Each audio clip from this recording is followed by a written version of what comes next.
આપણે કહેવત અવારનવાર બોલીએ છીએ કે માણસનો ખરાબ સમય હોય ત્યારે પોતાના પણ સાથ છોડી દે છે, પણ અહીંયા તો હાર પહેલા જ આપના કાર્યકર્તાઓ ગઈકાલે રાત્રે આપનો સાથ છોડી ભાજપમાં જોડાઈ ગયા.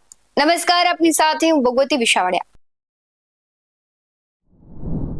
દિલ્હી વિધાનસભા ચૂંટણીના પરિણામોમાં ભાજપની પ્રચંડ બહુમતી સાથે જીત જોવા મળી છે. આમ આદમી પાર્ટીની કારમી હાર થઈ છે. આપના અધ્યક્ષ અરવિંદ કેજરીવાલ તો જંગપુરામાંથી મનીષ સિસોદિયા ચૂંટણીની જંગ હાર્યા છે, ત્યારે કોંગ્રેસ આ વખતે પણ ખાતું ખોલાવી શકે નહીં. દિલ્હીમાં 1993 બાદ પ્રથમ વખત ભાજપની જીત થઈ છે.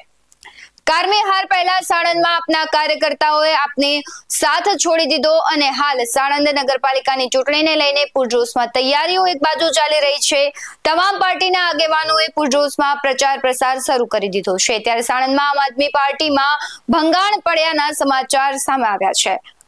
આજે જ્યારે દિલ્હીનું પરિણામ આવવાનું હતું ત્યારે એ પહેલા જ એટલે કે આગલી રાતે જ આપના કાર્યકર્તાઓ છે તેમને આપનું ભવિષ્ય દેખાઈ ગયું હોય કે શું હોય તે લોકોએ તેમનો સાથ છોડી દીધો છે.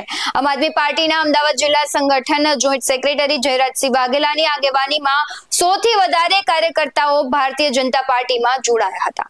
સાણંદમાં વોર્ડ નંબર 2 માં આમ આદમી પાર્ટીના કાર્યકર્તાઓએ કેસરીઓ ધારણ કર્યો, ત્યારે ભારતીય જનતા પાર્ટીના પ્રમુખ વિરેન્દ્રસિંહ ઝાલા, પૂર્વ પ્રમુખ કમલેશ વ્યાસ, સાણંદ એપીએમસી ડિરેક્ટર કિરીટ પટેલે તમામ કાર્યકર્તાઓનું ભારતીય જનતા પાર્ટીનો ખેસ પહેરાવીને સ્વાગત કર્યું. આ તકે વોર્ડ નંબર 2 ના 4 ઉમેદવાર પણ ઉપસ્થિત રહ્યા હતા.